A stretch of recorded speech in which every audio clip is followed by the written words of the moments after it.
So, like, why should a non-believer believe in miracles? Like, for example, like Moses parting the sea. Yeah.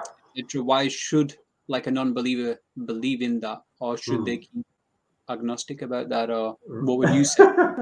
Did you just use the word agnostic? Did No, I just? unfortunately. I understand. I understand. You know what? This is a subject which, funnily enough, inshallah, I am going to be addressing on the Brain Academy channel, and we will Okay. be putting it on the Whole Truth Revealed channel also. But I am taking a totally different take on this. Yeah. Right. You see, what I would consider, and I'll just pass it to you so we are on the same page, inshallah. Yeah. A miracle is considered to be something that happens which cannot be considered to have used what we would call all the laws that are available. Yeah. Hmm.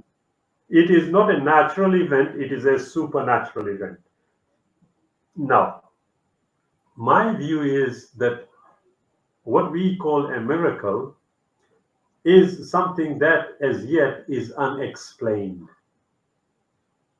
Now, that doesn't mean that when it occurred, it wasn't an act which was seen to be beyond the laws of what we would call nature collectively. Yeah? But I would submit that if you look at the events themselves, you will come across one thing for sure. So, as an example, the parting of the seas, Hmm. that happened within time and space. Do we agree? It Yeah. did. It didn't happen somewhere else. Yeah. Hmm. Uh, Ibrahim alayhi salam, according to the Quran, being thrown into the fire. Hmm. Again, within time and space, it occurred. We have the famous story with your namesake, Suleiman alayhi salam. Yeah. Yeah. And him having the throne of Bilqis transported in an instant. This again was within time and space. Then you have in Surah Al-Kahf the sleepers who slept for over 300 years. Again, it happened within time and space. So every event that we talk about and adding, bringing the life back from a dead person, Yeah. Yeah. out of all those, the only one which I would have difficulty with is the one of bringing the dead back to life. Hmm. Other than that, every other, what we call a miracle, happened within time and space. And as such, logic would dictate that the laws that govern those incidents are available. Yeah. We just have not found them. Right. Are Okay. you following? Yeah. Yeah. Yeah. Now, that doesn't denigrate the idea of what we call miracles. It doesn't. Because at Hmm. the time that they happened, it was clearly unexplainable in the course of events. Yeah. Hmm. But like I said, inshallah, in the Brain Academy, one Yeah. of the things that I am going to be addressing is potentially how much information there is in the Quran which is going to lead to incredible discoveries. Wow.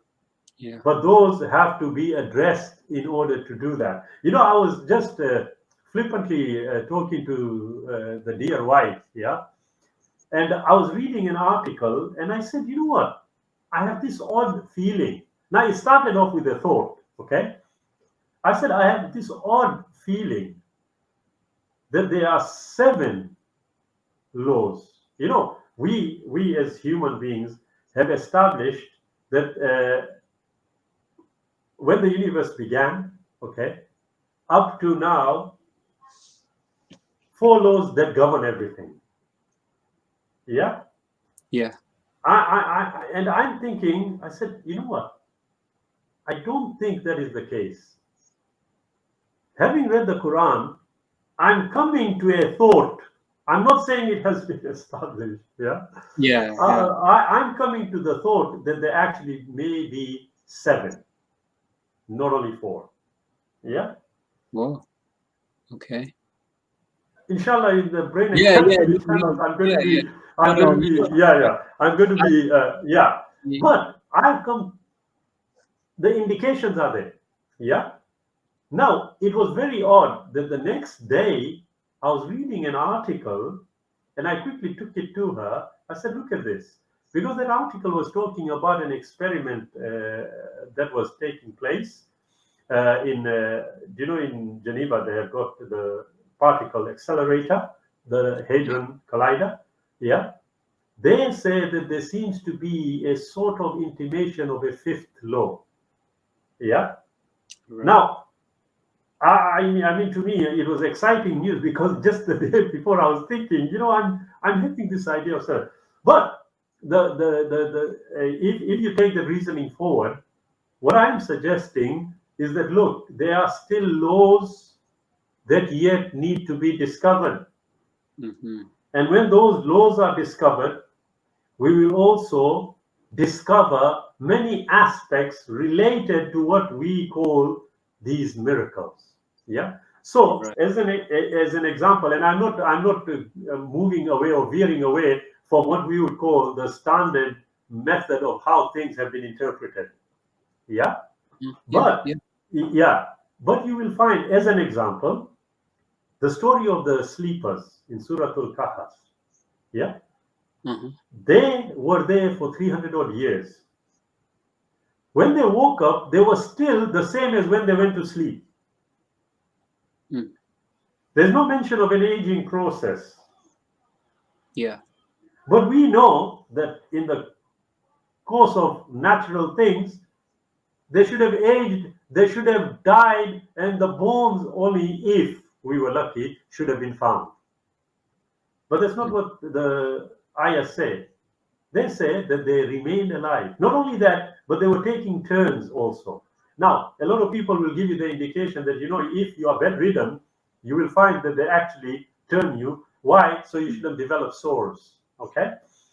But to me, there are aspects of the incredible creation of the Creator known as the body, which need to be discovered for us to be able to see how this prolongation of life is possible.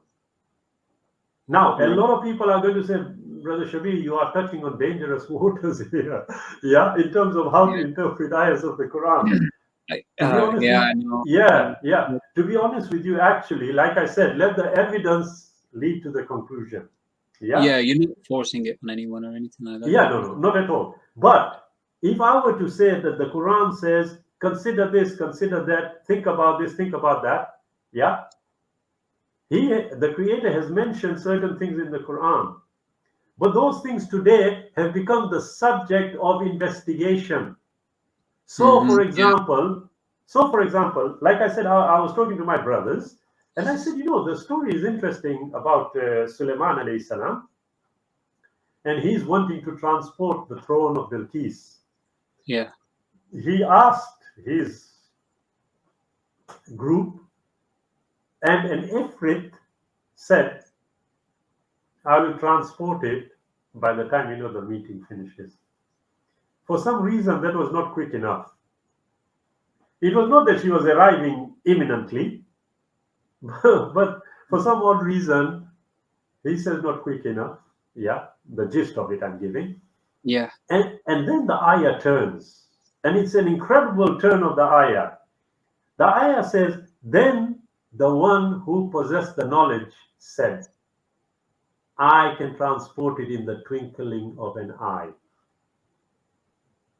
Now, you will notice the ayah, it talks about the Ifrit who was physically strong, as it is understood. Mm-hmm. But his wanting to bring it over was not good enough or not quick enough. But then the ayah says, he who possessed the knowledge, Right. Yeah. he was able to do it. Yeah. The question is, what knowledge did that person possess? And the ayah is very clear that it was based on the knowledge that he possessed that he was able to transport this. Now we commonly say, oh, we are going to have a beam me up Scotty sort of situation from Star Trek.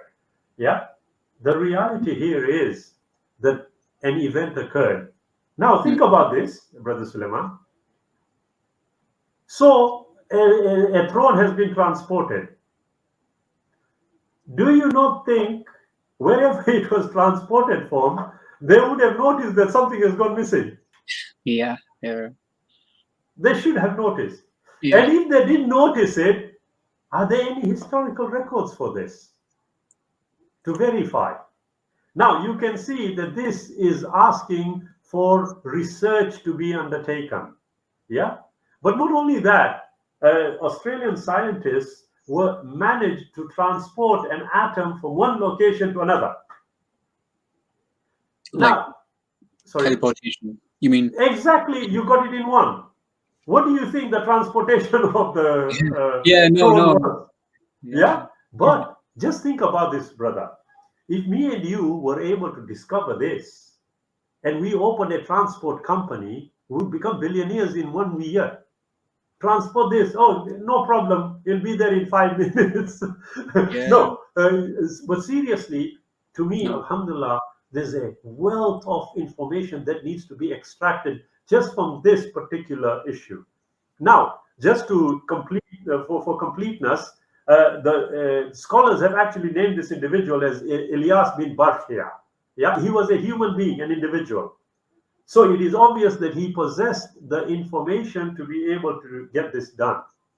Now, that's the example of just Sulaiman al-Islam.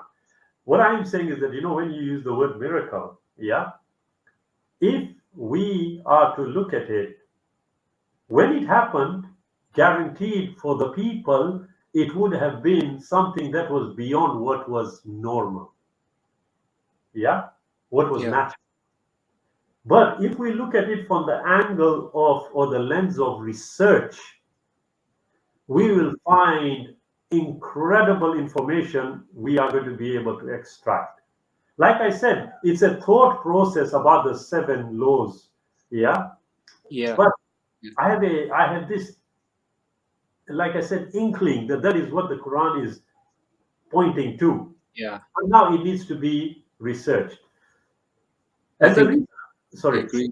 No. I agree with you. I'm Yeah. agreeing. Pointed. Yeah.